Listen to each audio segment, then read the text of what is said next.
All India time. નમસ્કાર દર્શક મિત્રો, વાઘોડિયા તાલુકાના જરોદ ગામે નિષ્કા સ્કૂલ ખાતે જરોદના વરિષ્ઠ પત્રકાર કિશન રોહેડાના સૌજન્યથી નિષ્કા સ્કૂલના ટ્રસ્ટીઓ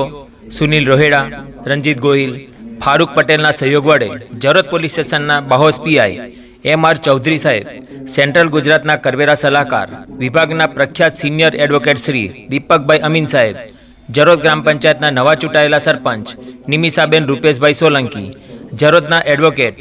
રૂપેશભાઈ કાંતિભાઈ સોલંકી, તાલુકા પંચાયત સદસ્ય વનરાજસિંહ ચૌહાણના સત્કાર સમારંભ કાર્યક્રમ ગ્રામજનો અને સ્કૂલના શિક્ષકોની હાજરીમાં યોજાયો,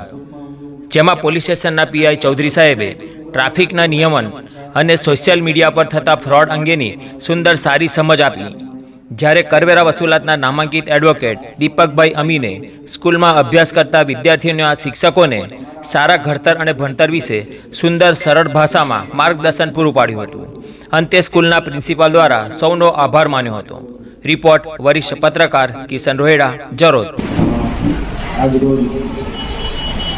કિશનભાઈ રોહેડાના આમંત્રણ અને આપ્યું અને અહીંયા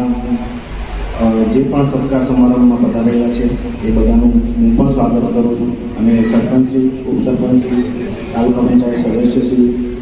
તેમજ અત્રેના સ્ટાફને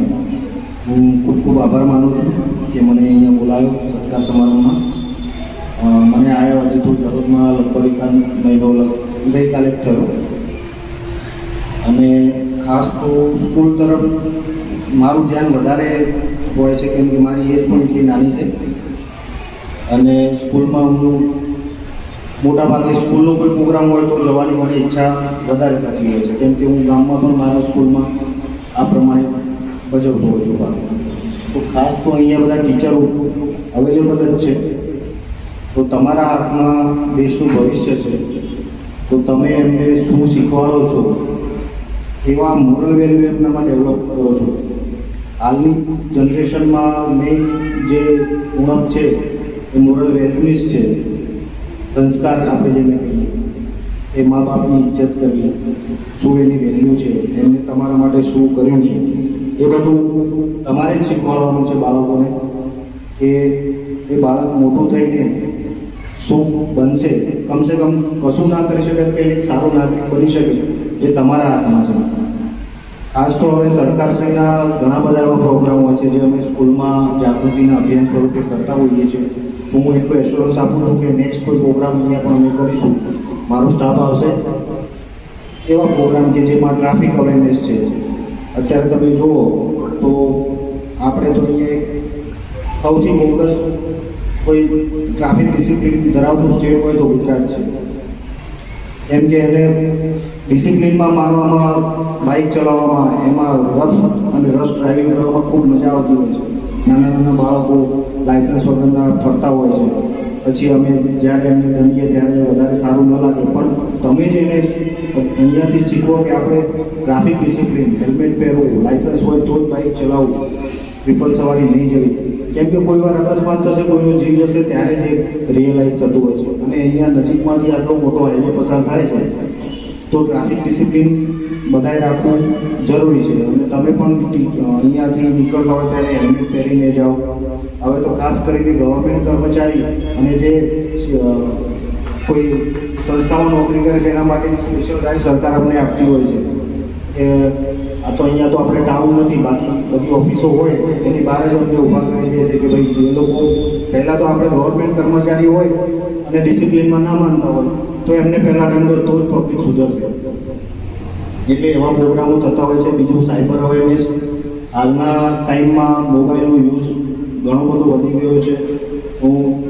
અત્યારે જે કોરોના આવ્યો એના પછી તો બાળકોને તમે લગભગ હોમવર્ક પણ મોબાઈલમાં મોકલી આપતા છો,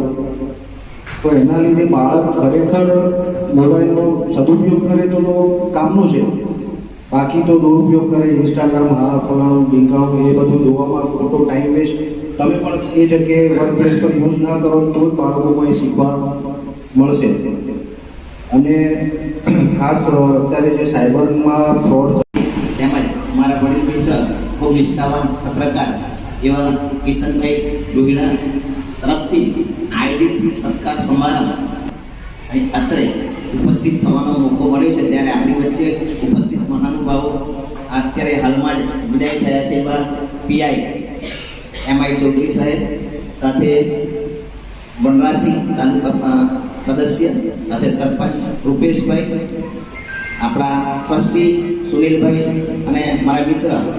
કિશનભાઈ, તેમજ અત્રે બીજા ઉપસ્થિત જે લોકશાહીની અંદર જે વિવિધ પદ ઉપર સેવા આપે છે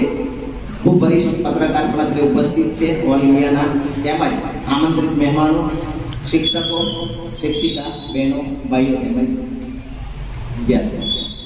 અત્રે આજે ખૂબ સુંદર કાર્યક્રમ રાખેલો છે. અમને ખૂબ ખુશી થઈ કે અત્રે જરોદ ખાતે અમને બોલાયા. મારો અને કિશનભાઈનો પરિચય તો તમને કહેતા